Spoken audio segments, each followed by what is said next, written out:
सभी किसान भाई, सभी विद्यार्थी, प्रेस एवं मीडिया, इस कार्यक्रम में हम आप सभी लोगों का स्वागत करते हैं। ये कार्यक्रम आप लोगों को इसलिए समर्पित है कि वैज्ञानिकों के लिए बहुत कुछ सोचा जाता है।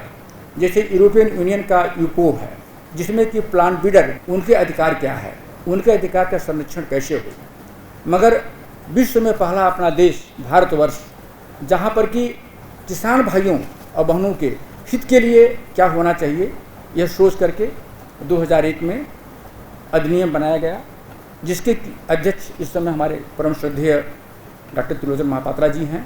इसका मुख्य उद्देश्य है कि आप अपने खेती के दौरान कुछ और भी नए बीज पा लेते हैं या कोई नई तकनीकी है, उसका आप पंजीकरण वहाँ कराएंगे और आपको उसके बदले में सम्मान मिलेगा। खास तौर से उत्तराखंड से जो जुड़े हुए लोग हैं और कैसे उनका विकास होना चाहिए, कैसे वो आगे बढ़ें और कैसे उनके पास जो अपनी पौध है या जो अपने उनका एग्रीकल्चर सिस्टम है उसको आगे बढ़ाया जाए। खास तौर से चर्चा ये भी होगी कि कैसे उनका हितों का ध्यान रखा जाए। डॉक्टर महापात्रा साहब हर समय किसानों के बारे में सोचते आए हैं। मुझे अभी तक मैं कई बार रिकॉल करता हूँ कि जब भी हमारी रीजनल कमेटी की मीटिंग होती थी तो वो हमें पूछते थे कि तुम्हारे इंस्टीट्यूट ने क्या किया उनके लिए, हम तो तैयार हैं इनको हेल्प करने के लिए, ये हमारे पास आते नहीं हैं। तो सर ये बोलते थे कि वो नहीं आएंगे, आपको उनके पास जाना है, आपको उनकी मदद करनी है।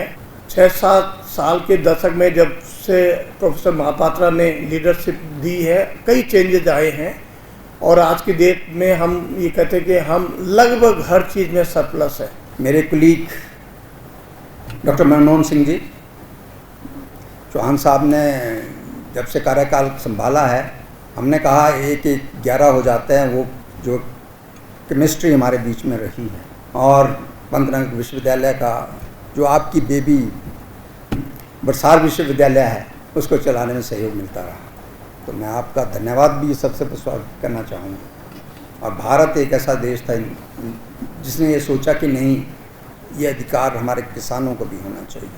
अध्यक्ष महोदय, चेयरपर्सन जो अथॉरिटी के हैं, इनसे निवेदन करना चाहूँगा कि ये इस तरह का कार्यशाला और ज़्यादा जगह में होनी चाहिए।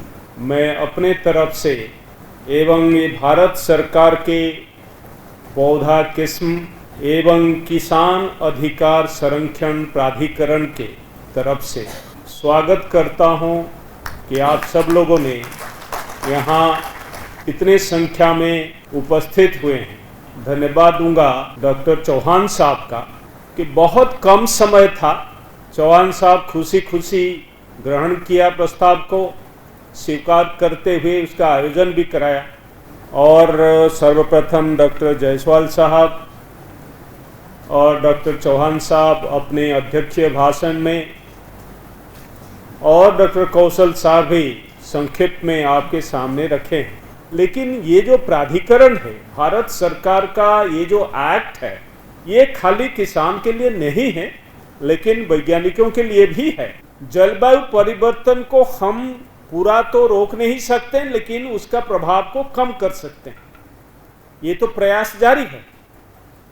लेकिन उसके साथ साथ अगर अच्छा बीज हो तो हम जलवायु परिवर्तन का सामना कर सकते। तो ये सब को ध्यान में रखते हुए भारत सरकार 2001 में ये जो पौधा किस्म और कृषक अधिकार संरक्षण कानून ये पार्लियामेंट में पास किए। अगर वो बीज को दूसरा कोई इस्तेमाल करता है और उससे पैसा कमाता है या रोपण सामग्री प्लांटिंग मटेरियल का, तो उससे आपको कोई फायदा दिला सकता है, तो ये प्राधिकरण दिला सकता है।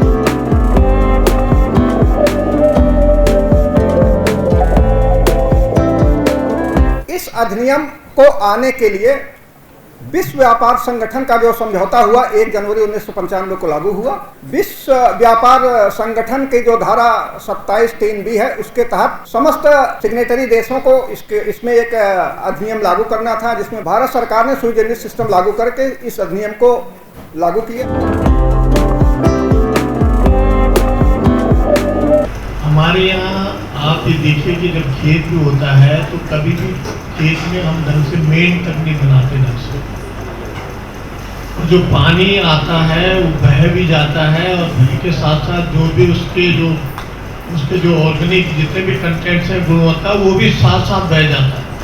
तो मैं कई बार आप जाकर देखिए जो खेत ऐसे होते हैं जैसे हमारी सीढ़ियाँ हैं, और सीढ़ियाँ भी ऐसा है कि जिससे सीढ़ियों में बाउंड्री बना दें तो पानी रुकेगा,